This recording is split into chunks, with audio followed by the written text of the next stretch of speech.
Olá a todos, bem-vindos ao canal Marco Financeiro. Meu nome é Marco Antônio e a gente está aqui para falar sobre educação financeira.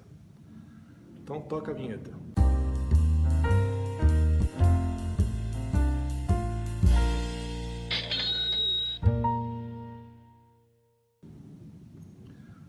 Legal. No último vídeo eu falei com vocês a respeito de juros compostos. Nesse vídeo nós vamos falar sobre inflação. O que é esse monstro da inflação? Então, para ficar simplesinho esse assunto de inflação, vem comigo aqui na minha máquina, vamos compartilhar minha máquina com vocês para ficar mais fácil. Deixa eu colocar aqui direitinho o slide atual. Legal. Então tá aqui, ó. Esse bonequinho aqui é o Marquinho. Então o Marquinho está com o dinheirinho e ele quer aplicar o dinheiro. Em qual dessas caixas aqui o Marquinho vai aplicar o dinheiro? Então o Marquinho vai até o banco, chega lá no banco, o gerente fala para ele sobre IPCA, INPC, IGPM, INCC, taxa Selic, CDI, taxa DI, CDB, LCI, LCA, uma sopa de letrinhas. E o Marquinho fica perdidinho.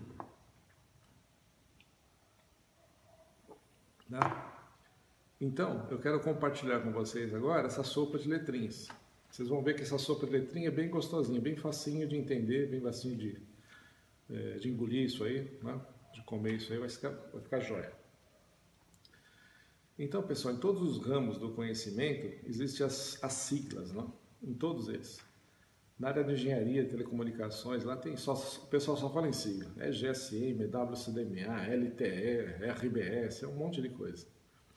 Na área de educação, igual. Na área de educação você tem lá GEI, GEA, um monte de coisa, né? Então vamos aqui para essa sopa de letrinhas. Começar pelo IPCA. Né? Então, hoje eu me propus explicar para vocês a inflação. Ok? Então, é uma gangorrinha. De um lado você tem a inflação, do outro lado você tem os juros. Mas é o seguinte, não confunde com juros compostos que eu mostrei na última aula, como calcular juros compostos. Esses juros aqui que ele está se referindo é a taxa de juros que você vai colocar na sua calculadora financeira. Tá? Quantos por cento de juros você vai estar recebendo da sua aplicação? 1% ao mês, 2%, tá ok? Então, existe uma gangorra. Quando a inflação sobe, os juros sobem também, né? Então, e assim vai. Vamos para a próxima figurinha. Agora, inflação. O que é esse negócio de inflação? A inflação nada mais é do que a perda do poder aquisitivo do dinheiro. Então, essa figurinha está bem clarinha. Ó. Em 1995, com R$50, você ia no supermercado e fazia uma bela de uma compra. Em 2005, 10 anos depois, com os mesmos R$50, você ia no supermercado e fazia uma compra média. Em 2013, com R$50, você fazia uma merrequinha. Em 2019, você vai com R$50 no supermercado e compra 1 quilo de carne, acabou o dinheiro. Tá? Agora, por que as coisas sobem de preço? Por que as coisas não ficam estagnadas no preço?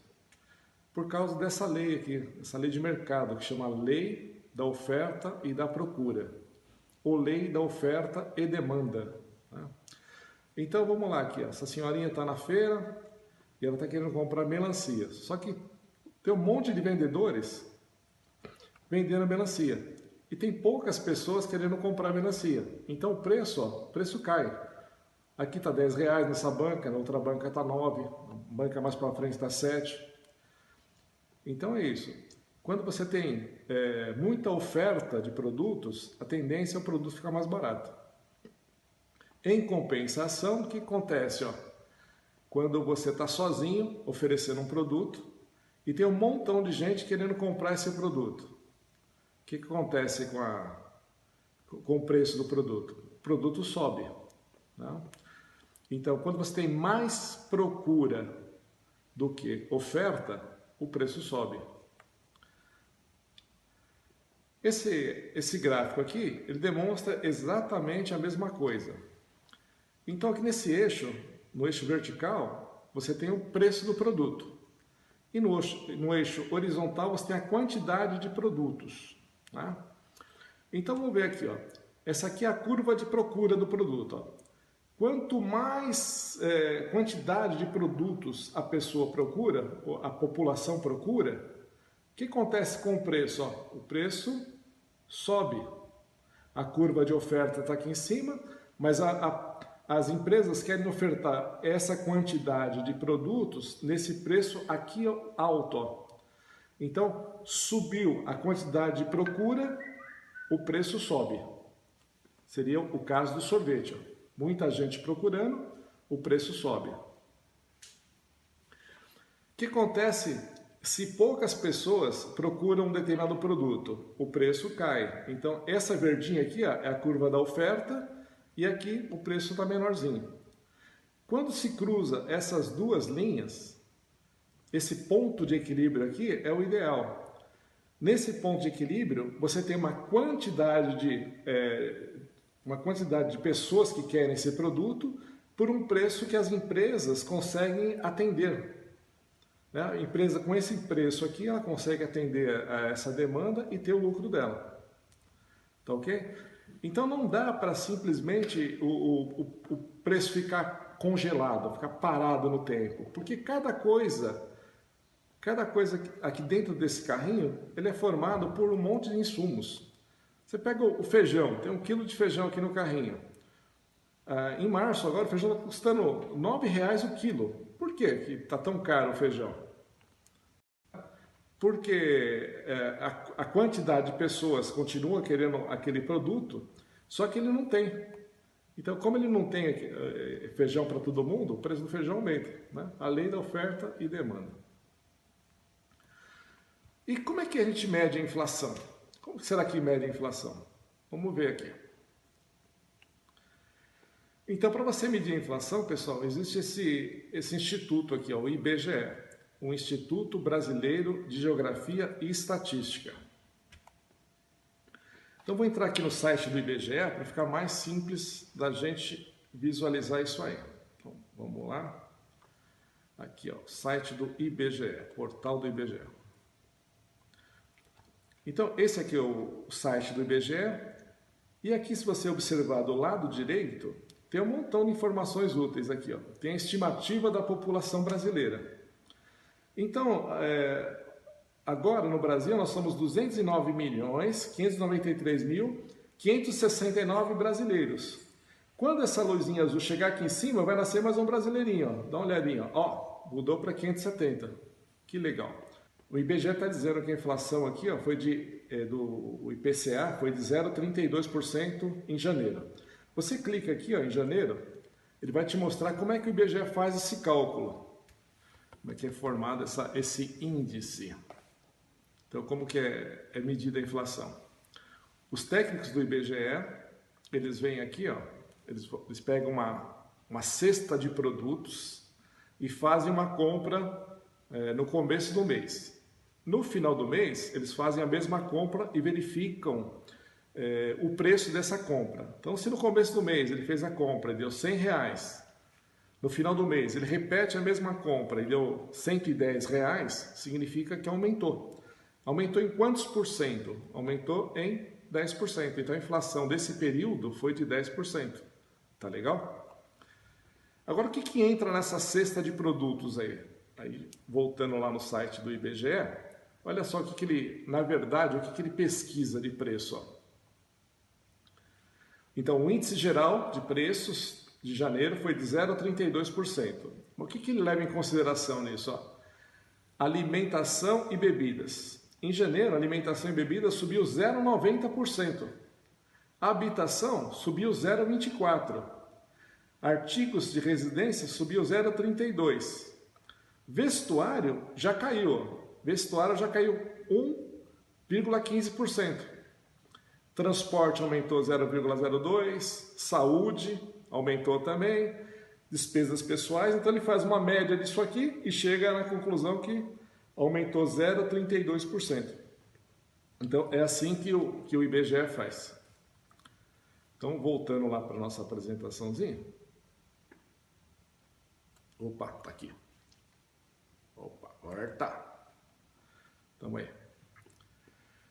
Então agora a gente vai ver quais são os índices que medem a inflação.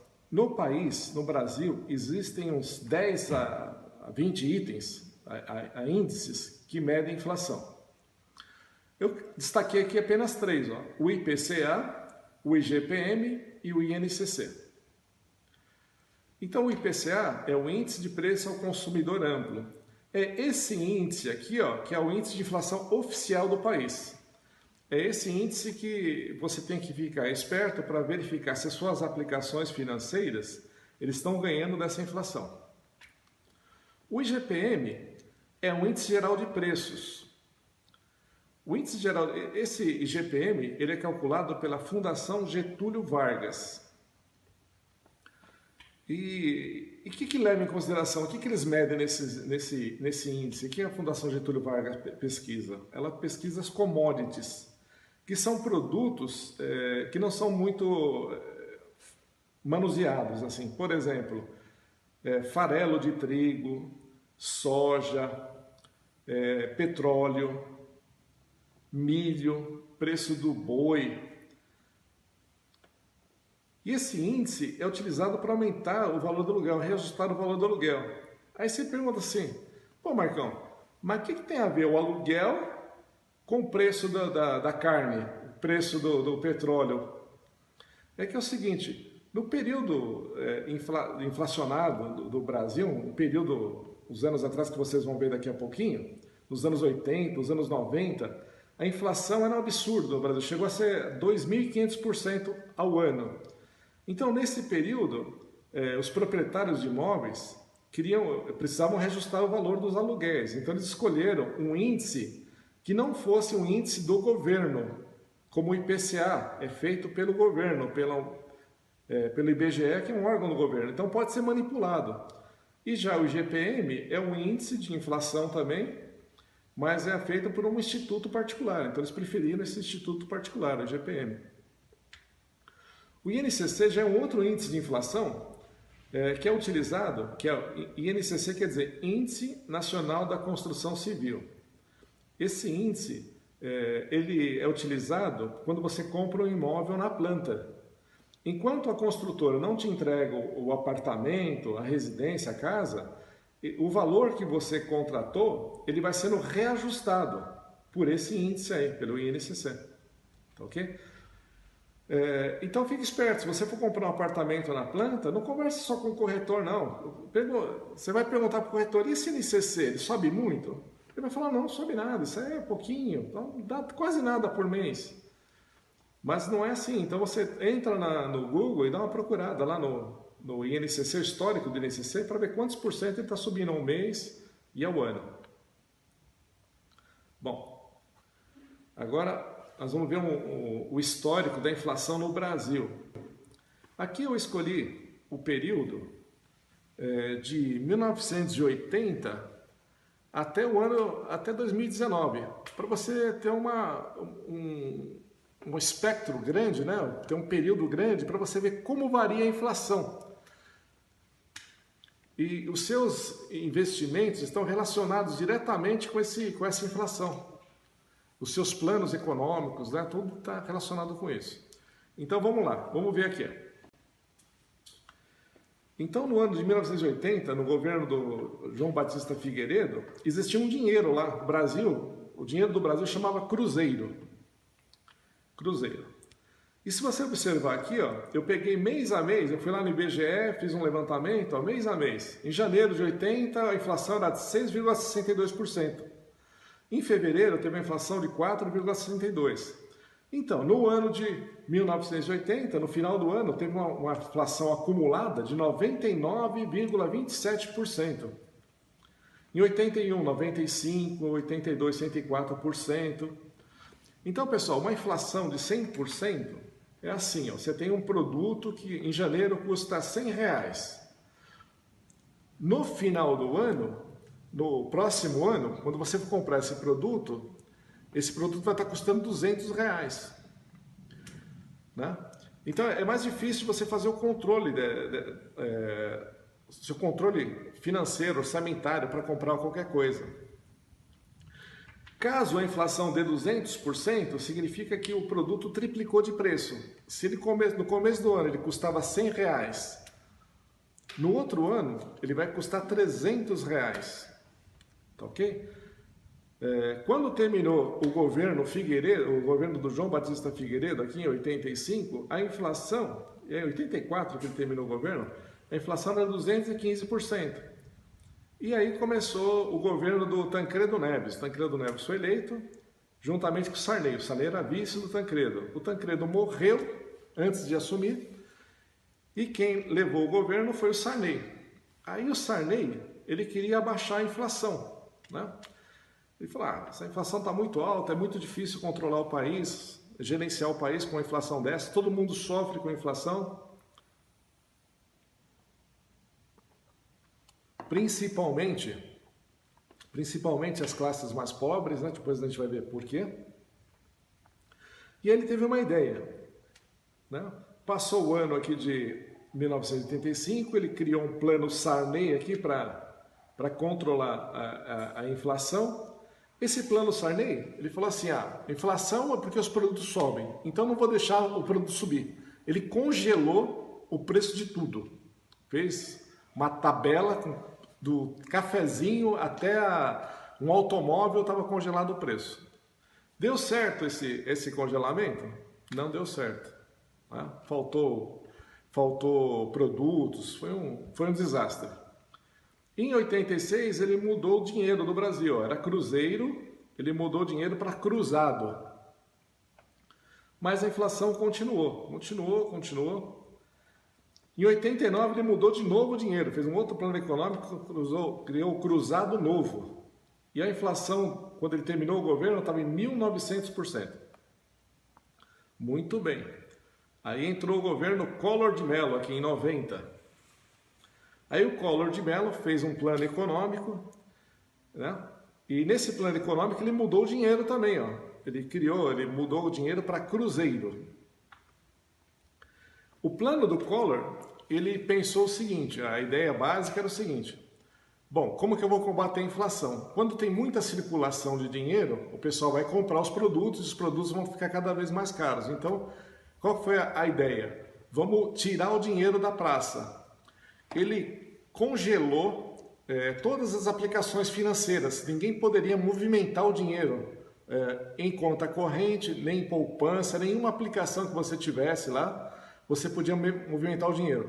Ele deixou para cada conta apenas 50 cruzeiros lá, na época, 50 cruzeiros. Quem tinha 1 milhão de cruzeiros só podia movimentar 50.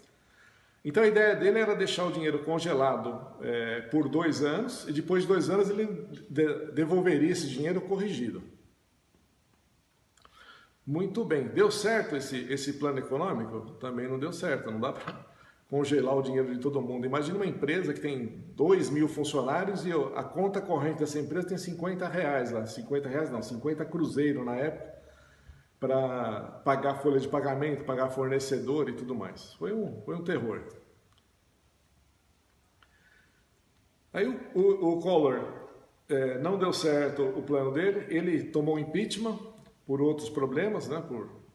O irmão do Collor denunciou ele lá por falcatruas. Aí entrou o vice do Collor, que era o Itamar Franco. O Itamar Franco, no primeiro ano de governo dele, em 1993, ele terminou o governo dele com 2.400% de inflação. Aí quando chegou em 94, ele criou um plano econômico chamado Real e mudou a moeda também. Era cruzeiro, mudou para Real, e aqui eles fizeram toda uma mudança na economia do país. Eles desindexaram toda a economia, né, porque estava tudo muito amarrado. Então, quando a inflação disparava o salário, que disparava o preço dos produtos. E ele conseguiu fazer essa desindexação aqui. E foi um sucesso o Plano Real. Tanto foi um sucesso que a inflação de 900% caiu para 22,41%. E depois de lá para cá, o máximo que ela teve foi 12%. Então, o ministro da Fazenda do Fernando Henrique Cardoso, que foi eleito em 95 como presidente do Brasil. E a inflação ficou controlada. Então, de 95 para cá, de 95 até 2014, mais ou menos, o Brasil viveu um período de estabilidade econômica, né? Um avanço econômico e controle da inflação. Quando a inflação está baixa, pessoal, que nem no ano 2000, 2001, 2002, aqui, ó, fica bom para todo mundo, para o pessoal fazer o planejamento. Uma família quer se planejar para comprar um terreno e construir uma casa. Ela sabe que o terreno custa um determinado valor, ela consegue guardar um dinheiro por mês e quando ela tem aquele dinheiro, o preço do terreno está 10% mais caro só. Então ela consegue fazer essas contas, tem mais previsibilidade. Quando terminou o governo do Fernando Henrique Cardoso, a economia continuava bombando, a economia muito boa.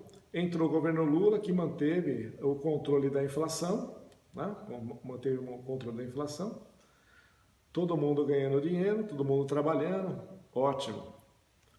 Aí entrou o governo da Dilma Rousseff, também controle da inflação, economia bombando. Que em 2012, o pessoal, 2012, 2013, sabia que ia ter a Copa do Mundo no Brasil, 2014, Olimpíada. Então a construção civil aqui estourou de ganhar dinheiro, né? Muitas obras e tudo mais. Aí chegou em 2015, acabou as Olimpíadas, o Brasil tomou de 7-1 e a economia parou.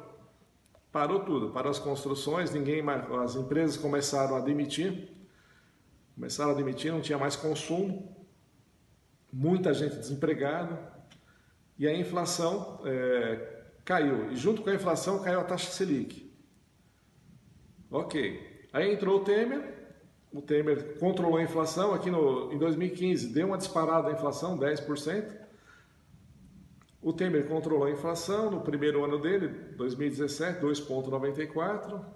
E agora aqui em 2018 terminou a inflação em 3,75%.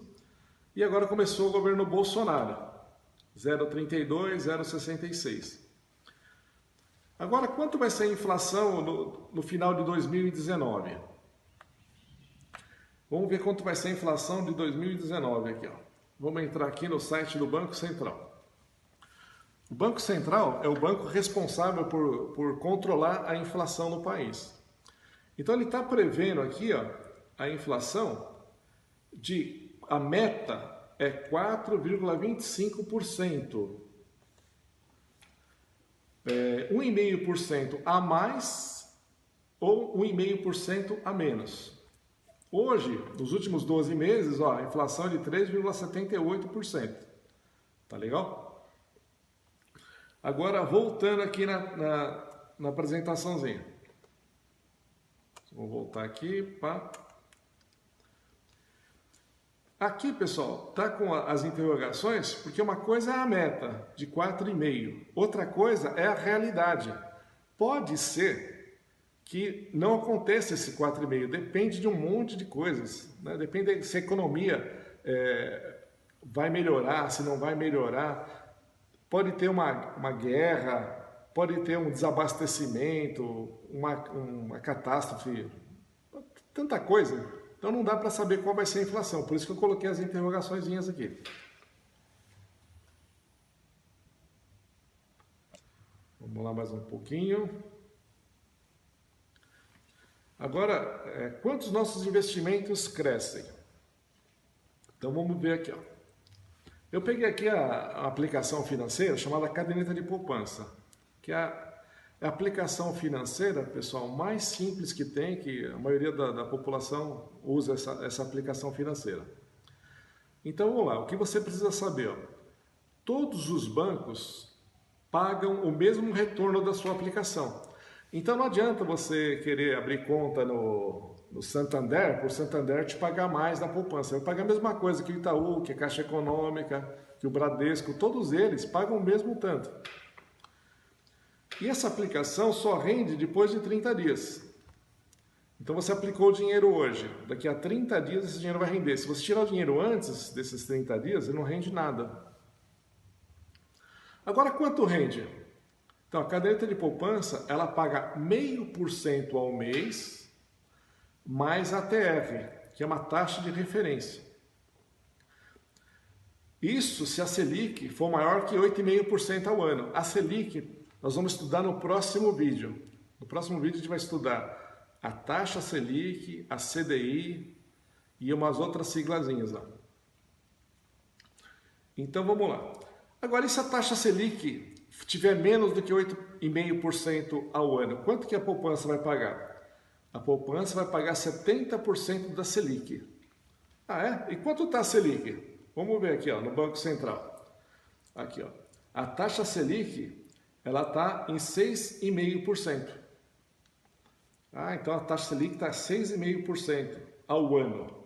Logo, o que a poupança está rendendo agora é 70% da taxa Selic, 70% de 6,5%. Ela vai render 4 e pouquinho no ano. A caderneta de poupança não paga imposto de renda. E ela é protegida por um negócio chamado Fundo Garantidor de Crédito. Esse Fundo Garantidor de Crédito, até R$250 mil por banco e até 1 milhão por CPF. O que é isso aqui? É o seguinte, você tem uma caderneta de poupança no banco X, no Bradesco, tem lá, 250, tem uma poupança lá. Você tem 90 mil na sua poupança do Bradesco. Se o Bradesco falir, esse fundo garantidor de crédito te paga os 90 mil reais que você tem lá e mais a correção. Tá ok? Isso aqui, pessoal, foi criado no governo do Fernando Henrique Cardoso. Porque nesse período, um pouquinho antes do Fernando Henrique, muitos bancos faliram. Porque a inflação também derruba banco. Mais um exemplo aqui, pessoal. Se eu tiver 600 mil reais aplicado no banco, numa caderneta de poupança, o que acontece? Acontece o seguinte, o banco faliu, você vai receber 250 mil, o resto do dinheiro você perdeu. Então, qual que é a sua estratégia para não perder dinheiro de forma alguma? Se você tiver 600 mil reais, você tem que abrir 3 cadernetas de poupança em bancos diferentes e coloca 200 mil em cada um. Porque assim você está protegido. Agora eu vou mostrar para você o site do Fundo Garantidor de Crédito. Vamos lá na internet aqui, mostrar o site do FGC. Então, esse é o site, ó, Fundo Garantidor de Crédito. Ele foi criado no governo do Fernando Henrique, em 95, porque muitos bancos estavam quebrando. E as pessoas que tinham aplicações financeiras perdiam todo o dinheiro. Então foi criado essa instituição para cobrir esses rombos. E essa instituição, ela pega dinheiro da onde?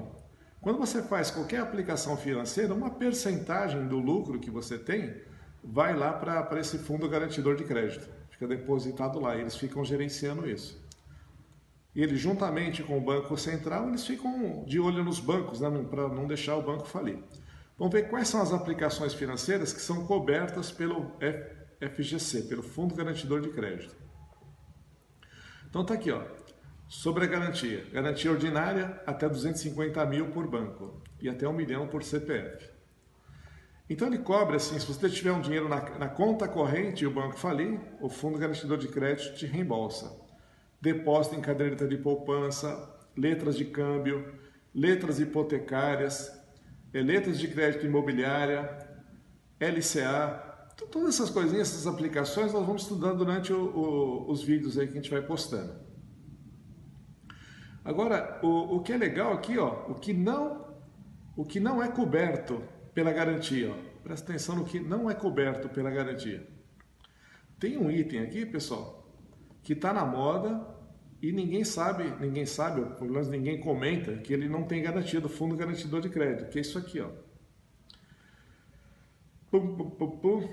É o PGBL e o VGBL, isso aqui, ó. Os créditos de titularidade de instituições financeiras e demais instituições autorizadas a funcionar pelo Banco Central do Brasil, de entidades de previdência complementar. Agora que está tendo essa discussão sobre a reforma da Previdência, muita gente está achando que vai lá conversar com o gerente, e o gerente fala assim, a melhor coisa é você aplicar no PGBL ou no VGBL, faça a sua previdência privada com a gente. Então, saibam vocês que se o banco quebrar, aquele dinheiro que você tem lá no seu PGBL, VGBL, perdeu. Tá ok? Então fique esperto, tem aplicações financeiras melhores do que o PGBL e VGBL para você fazer a sua previdência privada. Com o decorrer dos vídeos a gente vai mostrando essas aplicações. Bom, voltando lá para a nossa caderneta de poupança. Então, a caderneta de poupança, pessoal, é uma aplicação financeira interessante, não é que ela paga pouquinho. Para que ela serve? Ela serve para você fazer um fundo de reserva. Dentro das suas aplicações financeiras, você tem um fundo de emergência, lá que o pessoal chama, né? Eu prefiro chamar de fundo estratégico. E para que serve esse fundo de emergência? Esse fundo de emergência serve se você precisar de um dinheiro rápido, vai lá na caderneta de poupança e saca ele. Bateu o carro, deu um problema na sua casa, um conserto que você precisa fazer, uma doença, alguma coisa que você precisa de dinheiro imediato, você tem a sua caderneta de poupança para de onde se socorrer. Agora, a aplicação para você pensar em previdência, em sua independência financeira, a caderneta de poupança não serve. Tem outras aplicações muito melhores que vocês vão entender. Então vamos lá, continuando aqui. Quanto que paga a caderneta de poupança? Então vamos pegar aqui, ó. Em 2010, o rendimento da poupança foi de 6,80% ao ano e a inflação foi de 5,90%. Então, na verdade, o que você ganhou foi 0,9%. O seu juro real, o seu ganho real foi apenas 0,9% ao ano. Em 2011, ó, a caderneta de poupança pagou 7,50%, mas a inflação foi 6,5%. Então, o que você ganhou foi 1% ao ano. O juro composto ele vai te ajudar com 1% ao ano só. Em 2015, ó, quem aplicou na caderneta de poupança recebeu 7,94% ao ano, só que a inflação foi de 10,67%. Então, na realidade, ele teve uma perda de 2,73% ao ano. Por outro lado, quem não aplicou em nada, aí perdeu mais, perdeu toda a inflação aqui, 10,67%, não corrigiu o dinheiro de forma nenhuma. Um abraço a todos e muito obrigado por assistir o vídeo. Compartilhe o vídeo, dê like e faça tudo aí que vocês quiserem. Aperta o sininho. Aperta o sininho e escreva comentários, essas coisas. Se tiver alguma dúvida, escreve aí que eu tento responder. Tchau, um abraço.